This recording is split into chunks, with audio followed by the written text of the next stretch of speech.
Thank you. Lakshmi ಬಾಲ್ಕರ್ ಅವರು.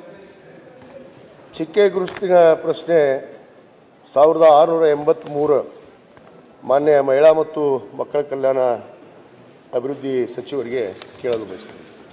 ಸನ್ಮಾನ್ಯ ಸಭಾಧ್ಯಕ್ಷರ ಉತ್ತರವನ್ನು ಒದಗಿಸಲಾಗಿದೆ. ಮಾನ್ಯ ಅಧ್ಯಕ್ಷರ ಉತ್ತರವನ್ನು ಒದಗಿಸಿದ್ದಾರೆ.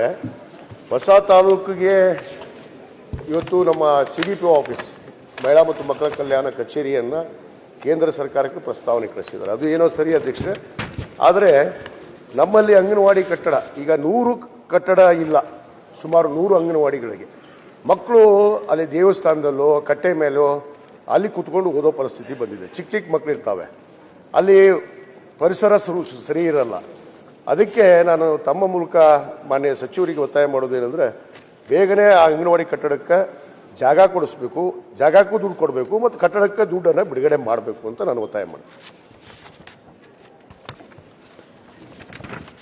2.5 ವರ್ಷದಲ್ಲಿ ಬಹಳಷ್ಟು ಅಂಗನವಾಡಿ ಕಟ್ಟಡಗಳನ್ನು ನಾವು ಪ್ರಾರಂಭ ಮಾಡಿದ್ವಿ ಮತ್ತು ಮುಗಿಸಿದ್ವಿ. ಹಳೆ ಪೀರಿಯಡ್ನಲ್ಲಿ ಏನು ಕುಂಠಿತವಾಗಿ ಸಾಗ್ತಾ ಇತ್ತು ಅಂಗನವಾಡಿ ಕಟ್ಟಡಗಳನ್ನು ಅವನ್ನೆಲ್ಲ ಬಹಳಷ್ಟು ಕ್ಲಿಯರ್ ಕೂಡ ಇಲ್ಲಿವರೆಗೆ ಮಾಡಿಸಿದ್ದೇವೆ. 2023-24ರಲ್ಲಿ ಭಾಳಷ್ಟು ಅಂಗನವಾಡಿ ಕಟ್ಟಡಗಳನ್ನು ಕೊಟ್ವಿ. ಅದು 24-25ರಲ್ಲಿ ಸ್ವಲ್ಪ ಕಡಿಮೆ ಆಗಿದೆ. ಅವರು ಹೇಳಿದ ಹಾಗೆ ನಿವೇಶನ 100 ಅಂಗನವಾಡಿ ಕೇಂದ್ರಗಳು ಬಾಡಿಗೆ ಕಟ್ಟಡದಲ್ಲಿ ನಡೀತಾ ಇದ್ದಾವೆ ಮತ್ತು ಸ್ವಂತ ನಿವೇಶನಕ್ಕೆ ಹಣನೂ ಕೊಡಬೇಕು ಮತ್ತು ಕಟ್ಟಡ ಕಟ್ಟಲಿಕ್ಕೆ ಹಣನೂ ಬಿಡುಗಡೆ ಮಾಡಬೇಕು ಅಂತ ಹೇಳ್ತಾರೆ.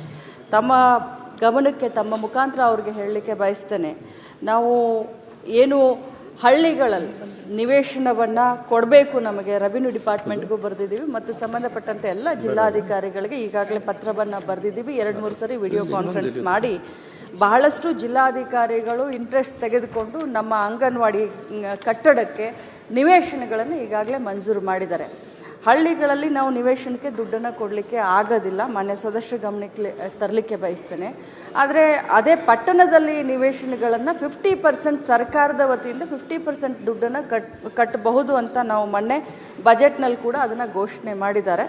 ಏನು ತಾವು ಹೇಳಿದ್ರಿ ನನ್ನ ಗಮನಕ್ಕೆ ಖಂಡಿತವಾಗ್ಲೂ ಇದೆ. ಮಂದಿರದಲ್ಲಿ ಆಗಿರ್ಬೋದು ಅಥವಾ ಕಟ್ಟೆಗಳ ಮೇಲೆ ಆಗಿರಬಹುದು, ನಮ್ಮ ರಾಜ್ಯದಲ್ಲಿ ಸುಮಾರು 69,000ಕ್ಕಿಂತ ಜಾಸ್ತಿ ಅಂಗನವಾಡಿಗಳು ನಡೆಯುವಂಥ ಹಂತದಲ್ಲಿ ಒಂದು 8ರಿಂದ 10,000 ಈ ರೀತಿ ಹೆಚ್ಚು ಕಡಿಮೆ ಆಗಿದೆ.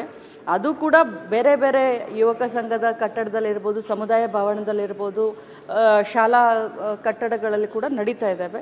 ಇನ್ನು 3,500 ಕಟ್ಟಡಗಳು ಬಾಡಿಗೆ ಕಟ್ಟಡದಲ್ಲಿದ್ದಾವೆ, 3,500 ಅಂಗನವಾಡಿಗಳು. ಅವನು ಕೂಡ ಆದಷ್ಟು ಬೇಗ ತಾವು ಹೇಳಿದ ಹಾಗೆ ನಿವೇಶನದ ಲಭ್ಯತೆಯನ್ನು ನೋಡಿಕೊಂಡು ಆದಷ್ಟು ಬೇಗ ಕಟ್ಟಡ ಕಟ್ಟಲಿಕ್ಕೆ ನಾನು ಹಣವನ್ನು ಬಿಡುಗಡೆ ಮಾಡ್ತೀನಿ. ಈಗ ಕೆಲವಷ್ಟು ಈಗಾಗಲೇ ನಾವು ಗ್ರಾಮೀಣ ಮಟ್ಟದಲ್ಲಿ ಕೆಲವಷ್ಟು ಜಾಗೆಯನ್ನು ಹುಡುಕಿ ನಾವು ಈಗಾಗಲೇ ಪ್ರಸ್ತಾವನೆ ಸಲ್ಲಿಸಿದ್ದೀವಿ. ತಮಗೂ ಕೂಡ ನಾನು ಪತ್ರ ಕೊಟ್ಟಿದ್ದೀನಿ. ಆದರೂ ಕೂಡ ಈಗ ಹೇಳಿದ್ರಿ ತಾವು ಭಾಳಷ್ಟು ಅಂಗನವಾಡಿ ಕಟ್ಟಡ ಮಾಡಿದ್ದೀರಿ ಅಂತ. ಈಗ 23, 24, 24, 25, 25, 26 ಇಲ್ಲಿ ನೋಡಿ ಮೇಡಮ್, ಮಾನ್ಯ ಅಧ್ಯಕ್ಷರೇ, ಕಟ್ಟಿರೋದು ಎರಡೇ ಕಟ್ಟಡಗಳಾಗಿದ್ದಾವೆ. ಅದಕ್ಕೆ ದಯವಿಟ್ಟು ನೀವೀಗ ಪ್ರಸ್ತಾವನೆ ಸಲ್ಲಿಸಿದಿರಿ, ಸರ್ಕಾರಕ್ಕೆ ಬಿಡುಗಡೆ ಮಾಡ್ತಾರೆ ಬಜೆಟಲ್ಲಿ ಅಂತ ಹೇಳ್ತೀರಿ ಮೇಡಮ್. ಆದರೆ ದಯವಿಟ್ಟು ಬೇಗನೆ, ಯಾಕಂದರೆ ಮಕ್ಕಳು ಹೊರಗಡೆ ಇದ್ದಾರೆ, ಹೊರಗಡೆ ಕೂತ್ಕೊಂಡು ಓದ್ತಾರೆ, ಬಿಸಿಲಿರುತ್ತೆ.